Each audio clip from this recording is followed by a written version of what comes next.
In today's Mindful Monday segment, Soraya and I are taking you back, way back, to highlight two people who really stood out to us in our days as reporters. Because before Good Things Utah, I reported for several years. You reported for several years. So I just sat down with, and if you haven't checked this out, please do, Doug Jessop works with us here at the station. And he has the opportunity now to do these stories for the website and really go in depth with these interviews. We have a couple minutes here and there on Good Things Utah and on our news.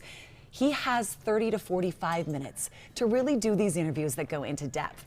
And I sat down with Doug on his Jessop's Journal a couple weeks ago, and he asked me about one of my favorite interviews I'd ever done. And I told him how I interviewed Garth Brooks back when I was a brand new reporter. And then again, when he came back into town just a couple years ago. Take a look at this. I have a story for you. There's a little reporter in Salt Lake years ago, 2 decades ago. She knew nothing about country music. And he says, "Yes, ma'am. Yes, ma'am." And they said, "You not only told her what it was about, you took her on stage and held her hand to show her how it felt." And he goes, "You still have a job." And I said, "Yeah, serious?" "And so do you." I go, "You're still singing." And we had a moment, and like we hugged. It was before COVID. Thank heavens it was before COVID. I did. I hugged Garth Brooks before COVID. I will never forget. So he took me on stage. I was a reporter. I think I was 24 years old. Held my hand on the stage to show me what it was like to be a music star, a country music star. And then I got to tell him about that all those years later. That's just part of the interview I had with Doug on Jessop's Journal. Stories have power. And look what he gave me so I could write more of my story down. That journal.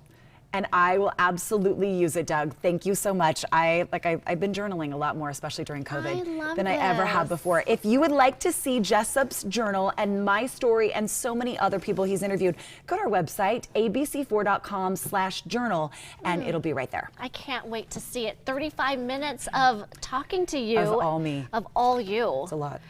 So I was asked, a memorable. We talked to a lot of people, and one that stood out in my mind in the last few years was Bob Schieffer. He had hosted Face the Nation for decades, and just, a quick little thing in DC. Listen in. Bob Schieffer joins us now live from the Face the Nation studio. Good morning, Bob. Good morning, Soraya. And I loved his story because he helped break. This was when he was a beat reporter in Dallas, and when John F. Kennedy was shot. And he talked about the interview that got away. The mom wanted a ride to the prison, and he almost got the interview with Lee Harvey Oswald. But then as soon as he was just about to step in to see him, the police said, "Who are you? Are you a reporter?"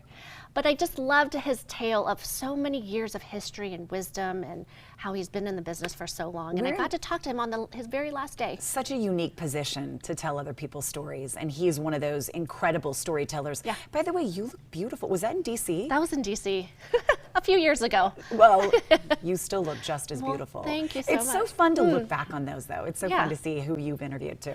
All right, now